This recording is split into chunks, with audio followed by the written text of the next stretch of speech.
Pozdravljene, spoštovane gledalke in cenjeni gledalci.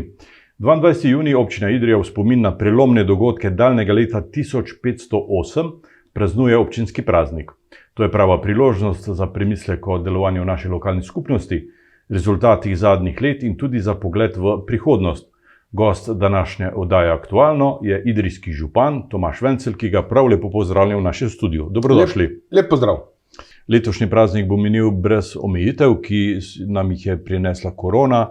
To vendarle vliva nekaj optimizma. Ja, definitivno.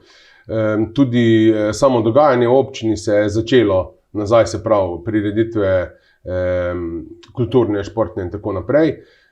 Jaz upam, da tudi v okviru občinskega praznika se bodo ljudje udeležili recimo srednje prireditve na Grajskem dvorišču, ki bo poleg slavnostne seje občinskega sveta, koncert Marka Hatlaka z njegovim Fantangom in gostoma, opernima pevcoma Bernardo in Markusom Finkom.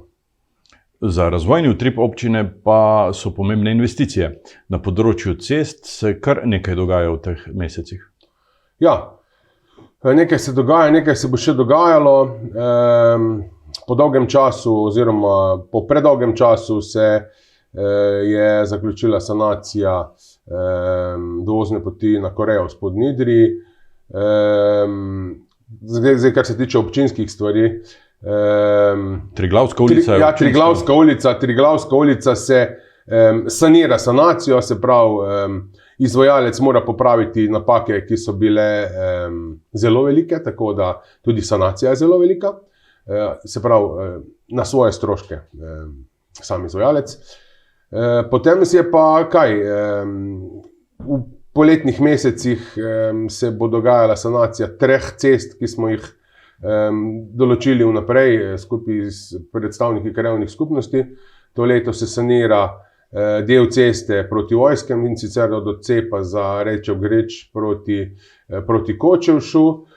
Sanirajo se deli poti v Iličnem vrhu in sanira se tudi večina ceste proti Mrzlem vrhu nad ledinami. To vse skupaj v vrednosti 900.000 evrov približno. Ljudem pa je najbolj na očeh in najbolj, bomo rekli, v oviro so dela na sami glavni državni cesti, se pravi nekako od Podrteje do Spodnje Idrije, pri katerih pa upam, da bodo izvajalci čim hitreje delali in da bo gužve čim manj. To so državni projekti, to ni občinski projekt. Ne, to ni občinski projekt, to je državni projekt, pri katerem pa ima občina tudi svoj manjši delež. Pač, bomo rekli, avtobusna postajališča ob državnih cestah so recimo projekt občine, pločniki so projekt občine in pa recimo predvsem v delu od Spodnje Idrije proti Škofiji oziroma Žirovčku, po domače rečeno, izgradnja kanalizacije in vodovoda. Omenili ste vodovode. Kako je z vodovodom v Godoviču? Tam še zmeraj pušča, še kar veliko. Potem v Ledinah so težave z vodovodom in v Idrijskih Krnicah se pripravljate na nov vodovod. Ja, v Godoviču je zdaj pač dogovorjeno tako, da vsako leto probamo zamenjati določen del trase vodovoda. Trasa vodovoda tega glavnega, ki prihaja iz zajetja v Pikajcah, v bistvu je bila zgrajena iz plastičnimi cevmi, ki so bile pač v tistem času prava izbira. Sicer niso bile ravno prav ugrajene, ker je pač sam material, s katerim so cevi obsute, je bil pregrob in stvari pač pokajo v kombinaciji s tem, da se po cesti proti Vehršu vsak dan pelje ogromno velikih tornjakov. Tako da zdaj se pač sam vodovod se umika v rob ceste, menjuje se cevi in v tem robu ceste delamo tudi, bomo rekli, pločnik, ki bo zagotavljal varnejšo pot prebivalcem tega dela Godoviča v smeri proti Vehršu, predvsem otrokom, ki tam hodijo v šolo. Idrijske Krnice? Idrijske Krnice, ja, po dolgem času korone, bomo rekli, smo uspeli organizirati zbor občanov, na katerem smo se pogovorili kako in kaj. Glasovali so o tem, ali nadaljujemo s projektom vodovoda Idrijske Krnice, ki ne bi se izvajal v 2 ali 3 fazah. Dogovorili smo se, kako in kaj. In v bistvu izpeljano je bilo tudi glasovanje, kot en referendum, in stanovalci Idrijskih Krnic so se odločili, da s stvarmi nadaljujemo. V Ledinah pa je problem motnost vode, ne? V Ledinah pa je problem motnost vode, oziroma je bila. Kar krepko preko 100.000 evrov se je vložilo v posodobitev priprave vode v Ledinah, tako da motnost po sedanjih podatkih naj ne bi bila več problem. Problem onesnaženja zajetja iz bomo rekli, gnojnico pa bo treba pa razčistiti med samimi prebivalci Ledin, se pravi, tam, kjer se ne sme, se pač gnojnice ne sme polivati. To verjetno velja tudi za območje Godoviča, kjer pa sedaj čistilna naprava deluje. Ne, da deluje. Čistilna naprava v Godoviču je nova. Deluje, kakor je bilo rečeno. Sicer je v fazi poskusnega delovanja, sicer to pomeni, da deluje normalno, ampak pač prvo leto delovanja se reče, da je to poskusno delovanje in se odpravi še tiste minimalne napake oziroma problemčke, ki nastajajo. Tako da, ja, čistilna naprava v Godoviču je pripravljena v svoji, bomo rekli, svojo velikostjo na to, da lahko v prihodnjih letih se širi industrijska cona v Godoviču, pa tudi sam, bomo rekli, del naselja, ki je namenjen gradnji eno- in dvostanovanjskih hiš. Pač skozi OPPN Žabja vas Godovič je bilo tam kar, mislim, preko 30 parcel določenih, tako da občina projektira zdaj samo infrastrukturo, da lahko potem pristopimo v tej smeri in pač zagotovimo ljudem prostor za grajenje hiš v Godoviču. Območje Godoviča je pravzaprav edino območje v občini, kjer se načrtuje možnost poselitve v večjem obsegu, ne? Ja, zaenkrat je tako. V bistvu OPPN Godovič je bil sprejet, ve se kako in kaj, usmeritve, se pravi, potrebna je še projekt infrastrukture dodatno, po katerem se potem tudi dela same ceste, kanalizacijo, vodo in vse ostale stvari. Veliko je možnosti, da se podobna stvar zgodi tudi v Črnem Vrhu skozi privatno iniciativo. Take so moje informacije. Drugače pa v Idriji je še kar nekaj parcel, ki pa niso za vse ravno sprejemljive. Se vemo, v Idriji določeni deli so bolj sončni, določeni so bolj senčni, prav hudoravninskih ni, tako da če se pa človek, bomo rekli, pozanima, pa tudi v Idriji lahko dobi parcelo za gradnjo individualne hiše. Občina mora skrbeti tudi za šolska poslopja.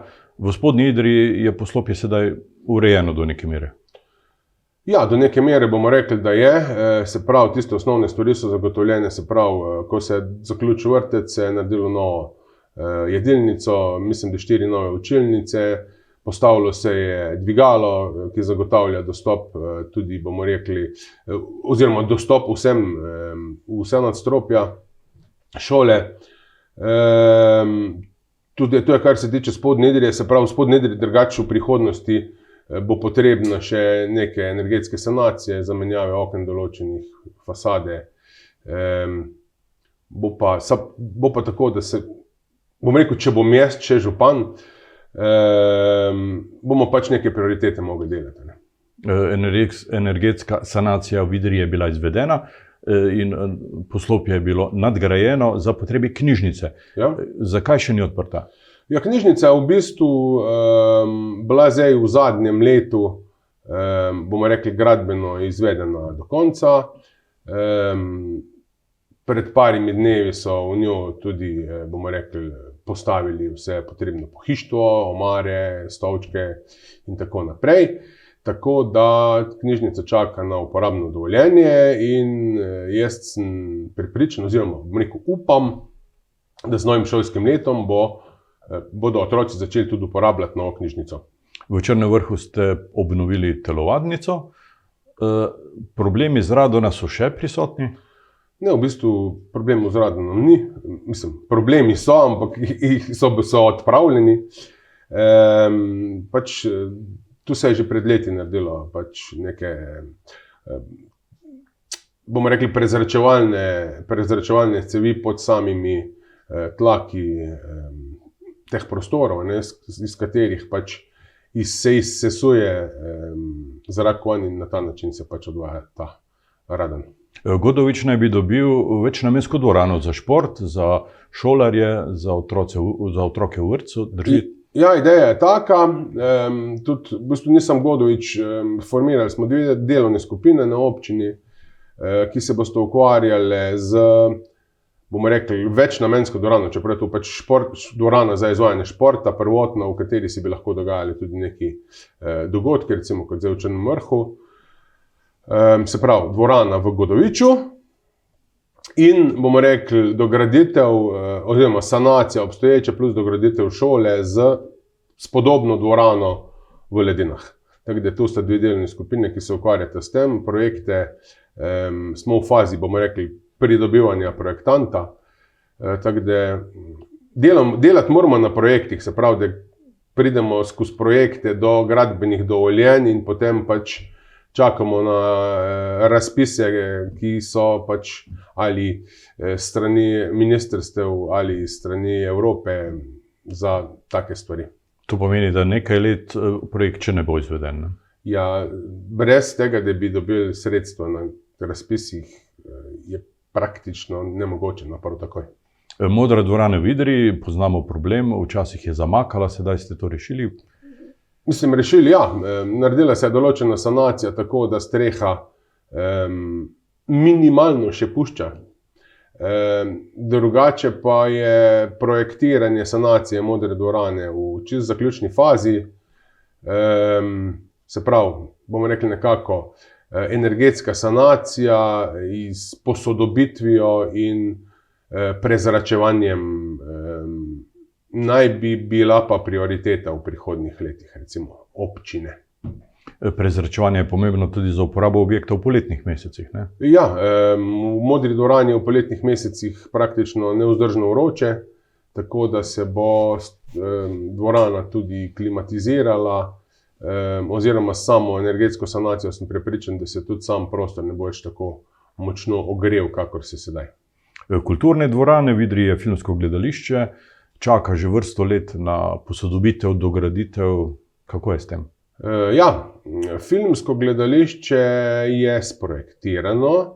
Po nekaj letih takih in drugačnih pregovarjanj smo pridobili tudi soglasje Zavoda za varovanje kulturne dediščine, korekten dogovor, kakor mora biti. Zdaj nas pa čaka oziroma smo v fazi pridobivanj soglasij sosedov iz sosednjih stavb. Tako da tam bomo nekako morali uskladiti mnenja nas oziroma občine kot investitorja in prebivalcev, kako in kaj. In jaz upam, da nekako konec počitnic oziroma začetek jeseni bi imeli ta soglasje in lahko vložili dokončno za gradbeno dovoljenje. Teh težav na navednicah sosedi niste imeli pri zdravstvenem domu, kjer sta obnovljeni obe poslopji starega zdravstvenega doma, prva že povsem, drugo pa čaka še notranje ureditev. Ja, italijanski del je končan, avstrijski del je zopet v fazi projektiranja. V avstrijskem delu bomo rekli, center za mentalno zdravje otrok in mladostnikov. Za celo regijo? Za celo regijo. Severno-primorsko, recimo, oziroma ta del Idrije, Tolmina, Kobareda, Bovca. Tako da ja, smo aktivni, bomo rekli, ker programi so že nekako v Idriji, prostorov pa še ni. Moram pa reči, da sem zelo zadovoljen, da smo se takrat z mojim nastopom kot župan občin odločili in dogovorili, da tistih 2 stavb ne namenimo stanovanjem, kakor so bila prej namenjena, ker si res ne predstavljam, kako bi reševali prostorske zagate zdravstvenega doma, če ne bi imeli teh dveh stavb, v katerih se lahko to naredi. Prav razumem, da mora občina zagotoviti prostore, država pa zagotovi financiranje programov. Točno tako. Tako da v finančnem smislu ti programi ne obremenjujejo občine. Ne. Ko smo že pri zdravstvenem domu, parkirišče na Uti, veliko pogovorov o tem, veliko težav, včasih so luknje zelo velike, pa se popravi, izboljša, ni asfalta. Kako boste s tem? Ta zgodba je treba drugače začeti. Ta zgodba je treba začeti po ograji v Podgorju oziroma v Hrholčičevi ulici, ki je tudi neugledna oziroma sramotna, bom rekel, ob prihodu v Idrijo. Vedeti je pa treba, da je celotna Uta oziroma celotno območje Ute je poplavno ogroženo območje. Zaradi tega se je skozi trenutno zakonodajo začelo že leta 2019 proces projektiranja protipoplavne zaščite samega tega območja Ute. Po skoraj 2 letih se je pač prišlo do zaključkov, kako stvar urediti.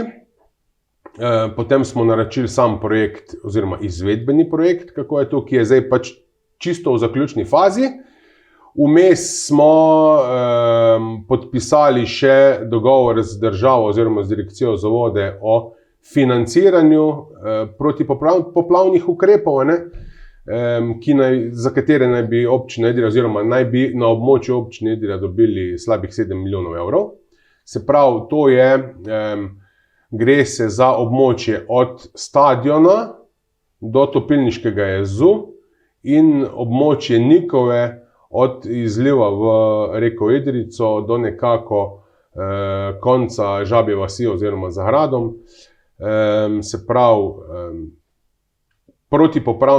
protipoplavni ukrepi na Idrijci in Nikovi s pritoki, se temu reče. Zdaj, da grem nazaj na Uto, no. Od stadiona oziroma od novega mostu pri stadionu do mostu, ki povezuje Uto in osnovno šolo, bo potrebno narediti parapetni zid, višine malo več kot pol metra, na katerem bo ograja, ki bo narejena tako, da v primeru res ekstremno visokih vod lahko damo še neke dodatne zagate, ki potem pač še višje nivoje vode zdržijo. Urediti je potrebno odvodnavanje zalednih vod, se pravi, ki se iztekajo z tega dela iz Podvile in iz Zaspane Hrape. Tako da ja, projektiranje je praktično zaključeno in s pomočjo državnih sredstev naj bi bilo to do leta 2026 tudi narejeno. Ta oporni zid, kaj pa sama vsebina na Uti? Sama vsebina na Uti je pa stvar pogovora vseh lastnikov, se pravi občine, Zidgrada in še par manjših lastnikov, ki so na tem območju. Tako da, ja, jaz mislim, da moje osebno mnenje je, da bi lahko avtobusno postajo spravili iz centra mesta, s tem manj obremenjevali glavno križišče tudi z avtobusi in tako naprej in tako nazaj. Predvsem je pa treba razmišljati tudi o gradnji stanovanj.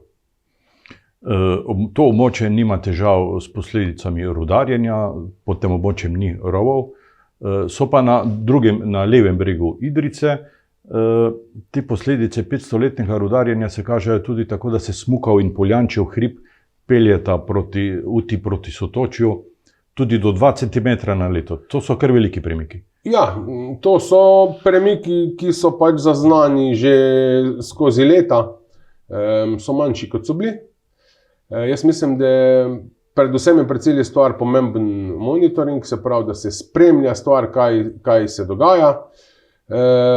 Bo pa nujno potrebno v prihodnjih letih vzpostaviti dialog z državo in, bomo rekli, pridobiti oziroma poskušati pridobiti sredstva, kot so bila pred časom za imenovana rudarska škoda. Se pravi, da glede na to, da je Idrija toliko in toliko stoletij dajala vse iz Idrije, da zdaj pa vsaj za ta dela, ki so potrebne zaradi posledic rudarjenja, pa vsako leto tudi nekaj dobimo. Čeprav škoda nastaja tako pri občinskih objektih, kot pri zasebnih. Škoda nastaja, ampak pač zakon o rudarski škodi je pred toliko in toliko leti se končal in pač sredstev na to temo ni. Lahko računamo na večji angažma občine pri tem? Ja, definitivno se bomo morali s tem spopasti. Od okolja pojdiva še k Krajinskemu parku Zgornja Idrijca, ta ima končno sprejet upravljavski načrt. Kaj prinaša ta dokument predvsem za življenje ljudi, ki tam vsak dan živijo, kot tudi za obiskovalce in za občino? Ja, upravljavski načrt, bomo rekli, tako po domače, to je en plan dela, bomo rekli, kako in kaj v prihodnjih 10 letih. Z nekaterimi aktivnostmi se je že začelo, je pa, bom rekel, v narekovajih glavna stvar tega je, da poizkusimo oziroma pridemo do tega, da bo Krajinski park čim manj obremenjen z motornimi vozili, to je prioriteta vsega, in pa ljudi posledično usmerjati v naravo iz, bomo rekli, so naravnimi načini transporta, tako naprej in tako nazaj. V glavnem, kaj je tudi upravljavski načrt, kaj predvideva? Predvideva uvedbo naravovarstvenih nadzornikov, kar je po zakonu o ohranjanju narave edini, bi rekel, pristojni človek, ki lahko opozarja in tudi sankcionira tiste, ki se ne držijo pravil v takih območjih. Občina v turizmu vlaga kar nekaj sredstev, tudi nekaj ljudi se s tem poklicno ukvarja. Ja. Kakšni so načrti? Zdaj bom rekel, čist konkretnih ni. Bom pa samo eno primerjavo dal. Notranjski park ima zaposlenih samo za območje parka več kot 10 ljudi. Pri nas pa prav konkretno za Krajinski park nimamo nobenega. Za Geopark je gospodična, ki dela samo to? Ja, gospa dela samo to, ampak Geopark je celotna občina Idrija.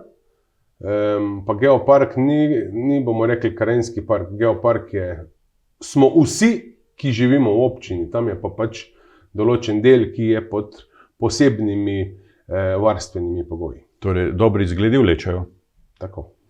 Energetika, na področju energetike se mi zdi, da izgubljamo priložnost z jamsko vodo. Ta ima pri izpustu v Idrijco 18 stopinj. Poleti in po zimi. Ta podatek nimam, jaz vem o 14 stopinjah. Jaz imam podatek za 18. Se ni važno, v končni fazi. Pri osnovni šoli so se naredile vrtine in v prihodnjih, bom rekel, mesecih ali v letu bo del toplote iz te centralnega, bi rekel, kurilnega sistema v športnem centru bo tudi s pomočjo pač te vode, ki se črpa izpod tal, tam, bom rekel, na Lenčtu. Aha, ampak to ni jamska voda, ki jo črpa rudnik. Ja, rudnik. to so iste temperature, tako da zdaj bom malo karikiral, če ima bolj visoko zavrteš, priješ tudi do jame. To je priložnost, vsekakor. Ali sem še nekaj rečem? Ja. Je pa ta način izrabe energije v danem trenutku zelo vprašljiv.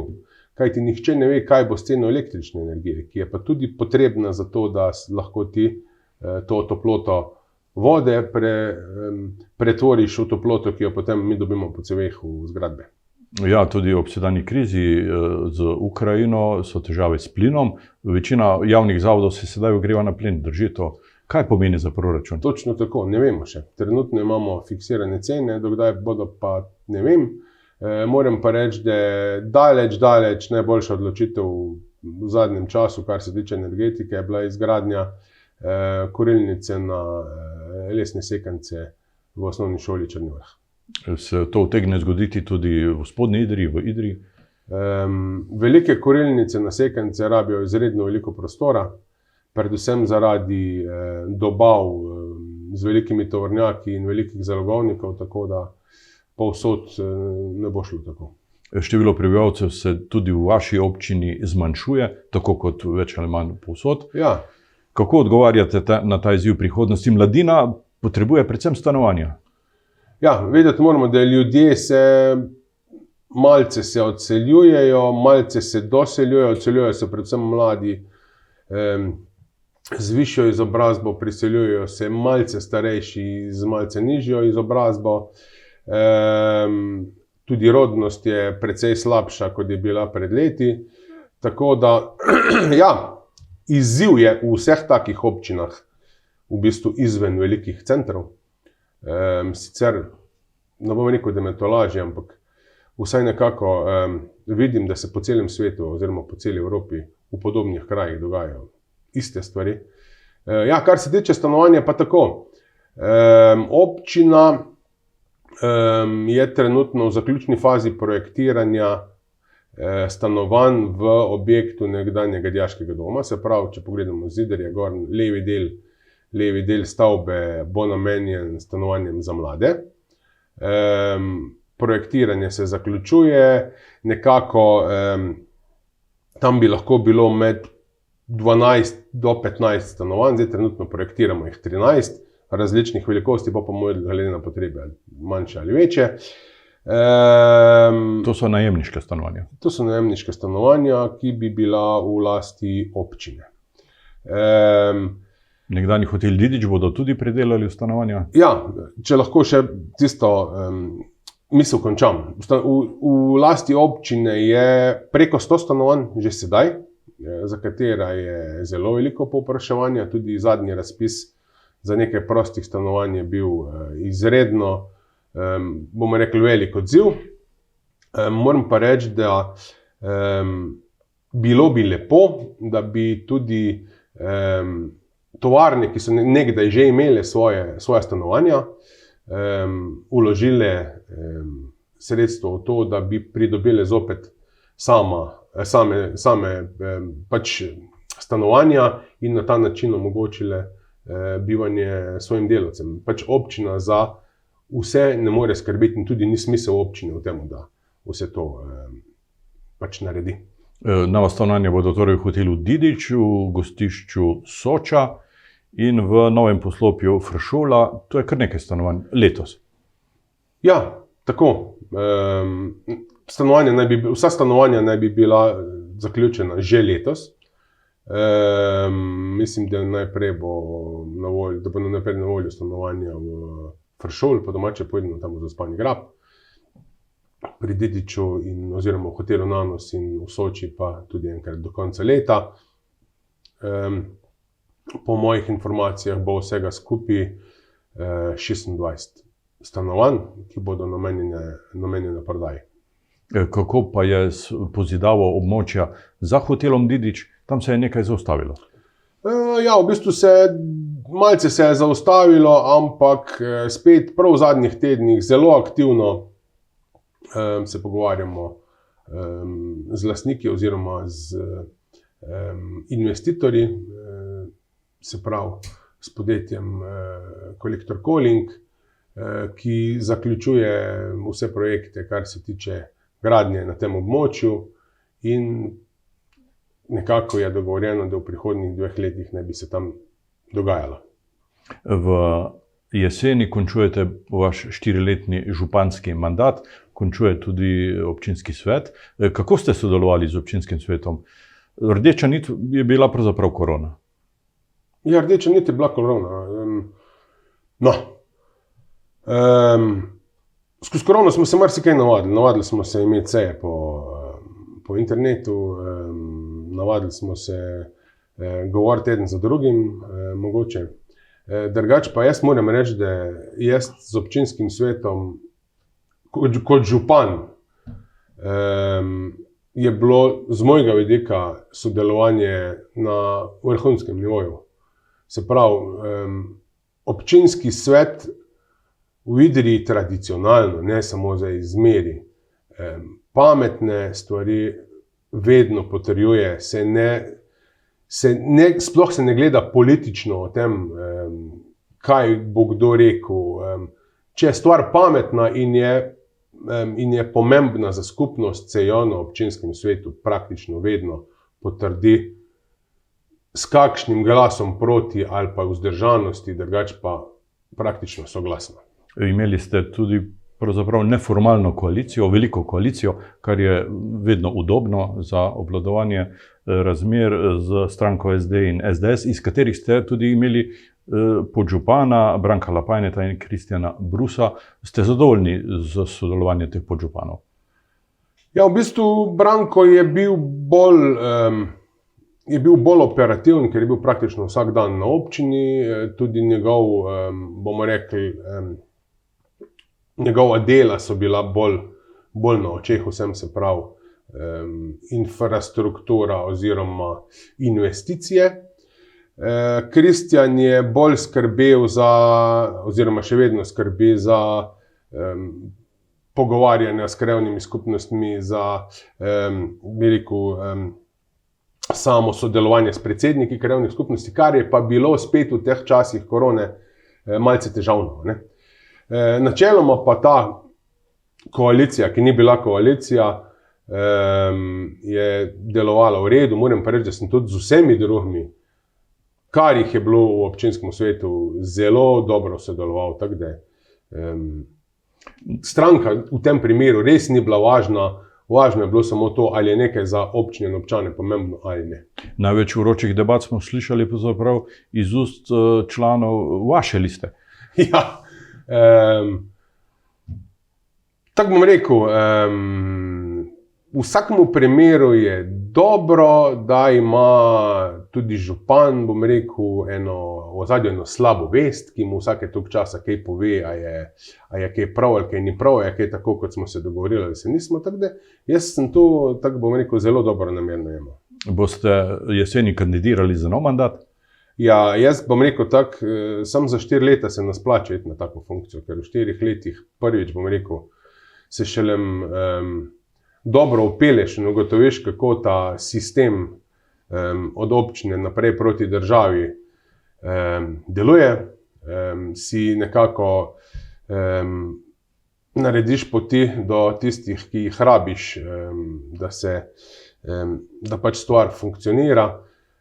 Tako da vsekakor še podal bom kandidaturo še vsaj za 4 leta, ampak na enak način, kot je bilo do sedaj, se pravi na listi z zbiranjem podpisov, ne v okviru kakršnekoli stranke, kar se je tudi že govorilo po igri.